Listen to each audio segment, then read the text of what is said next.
ಯಾವ ವಿಷಯಕ್ಕಾಗಿ? ಎಲ್ಲರೂ ಒಪ್ಪಂದದ ವಿಷಯವನ್ನು ತಮ್ಮೊಡನೆ ಚರ್ಚಿಸುತ್ತಾರೆ. ಕರೆದುಕೊಂಡು ಬಂದು ಆಗಲಿದ್ದಾರೆ.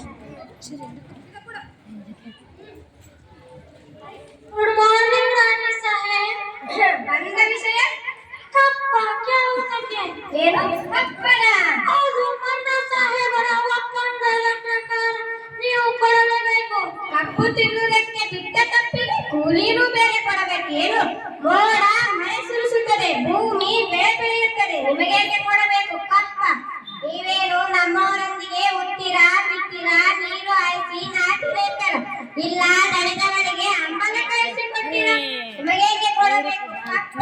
ನೀವೇನು ಅಣ್ಣ ತಮ್ಮಂದಿರೇ, ನೆಂಟರೇ, ದಯಾದಿಗಳೇ, ನಿಮಗೇಕೆ ಕೊಡಬೇಕು ಕಪ್ಪ?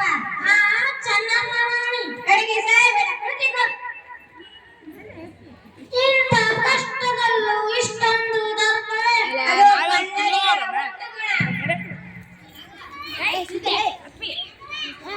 ಸಕ್ಕರೆ ಮಾಡುವ ಅಧಿಕಾರ ನಮ್ಮದು.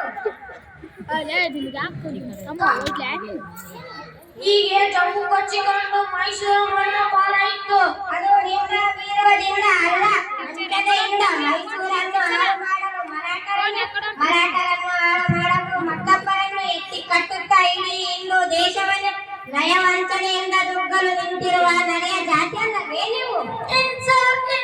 ರಾಣಿ ಸಾಹೇಬ, ಏನು ಕಂಪನಿಯ ಕಟ್ಟಳೆಯನ್ನು ಮೀರುತ್ತಿದ್ದೀರಿ? ಏಕೆ ನಿಮ್ಮ ಕಂಪನಿಯವರಿಗೆ ನಮ್ಮ ನಾಡಲ್ಲಿ ನಿಲ್ಲಲು ಜಾಗರ ಭಿಕ್ಷೆ ಕೊಟ್ಟವರು ನಾವು. ಕಟ್ಟಳೆ